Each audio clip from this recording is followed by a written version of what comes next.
ခြေတွေလက်တွေထုံကျင်နေတာနှင်းနဲ့ချီနေပြီစေးပေါင်းလဲစုံနေပြီမတိတာဘူးမတက်တာအောင်ဆိုတဲ့သူတွေဒီဗီဒီယိုလေးကိုအဆုံးထိကြည့်သွားပေးပါရှင်ခြေတွေလက်တွေထုံကျင်တာဟာဆိုလို့ရှိရင်စီးချိုဝေဒနာအခန်းအကြောင်းမလို့ထုံကျင်တာပဲဖြစ်ဖြစ်သွေးလေမလျှောက်လို့သွေးကြောလေကြောတွေမကောင်းလို့သွေးလေလေပတ်မှုစနစ်မှန်မှန်ကန်လို့ထုံနာကျင်တာဝေဒနာကိုခံစားရတာပဲဖြစ်ဖြစ်အာယုံကြောတွေအားနေပြီးတော့မှအစွန်အပြားခြေပြားလက်ပြားလေးတွေခြေထိတ်လက်ထိတ်ကလေးတွေခြေချောင်းလေးတွေလက်ချောင်းလေးတွေခြေထောက်တွေလက်တွေထုံကျင်တာပဲဖြစ်ဖြစ်ပေါ့နော်မတိတာတာမျိုးတွေမတက်တာတာမျိုးတွေခံစားနေရတဲ့သူတွေရှိတယ်ဆိုရင်တော့စုလိုက် review လေးတစ်ခုကိုဖတ်ပြပေးပါမယ်ရှင်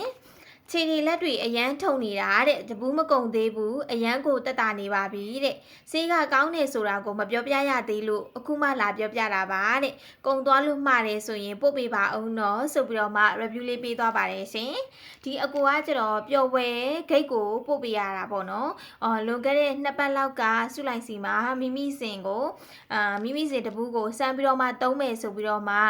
ပျော်ဝဲဂိတ်ကိုချပေးလဲရတာပေါ့နော်အခု review လေးကရင်းတဲ့အတိုင်းပဲပေါ့နော်အရန်ထုံကျင်နေတာကတလားစာတပူးတော်မကုံသေးဘူးတက်တာနေပြီဆေးကကောင်းနေဆိုတဲ့အကြောင်းလေးကိုစုလိုက်စီကိုပြန်ပြီးတော့မှ review လေးလာပေးတာပေါ့နော်ဒီမိမိစင်လေးရဆိုလို့ရှိရင်တဘာဝတေးဦးတပူလေးတွေကိုစနစ်တကျဖော်ဆက်ပြီးတော့မှထုတ်လုပ်ပေးထားတာဖြစ်တဲ့အတွက်ကြောင့်မလို့တက်ကြီးမိဘတွေ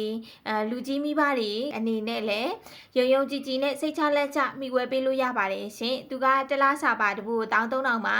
ဒလီရောက်တဲ့မြို့တော်တော်များများကိုအင်ရောက်ငွေချေပို့ပေးတယ်ဂိတ်တွေတင်ပေးပါဆိုရင်လည်းနယ်ဘက်ရွာဘက်တွေကိုဂိတ်တင်ပေးပါတယ်ရှင်ကျေးဇူးများတင်ပါတယ်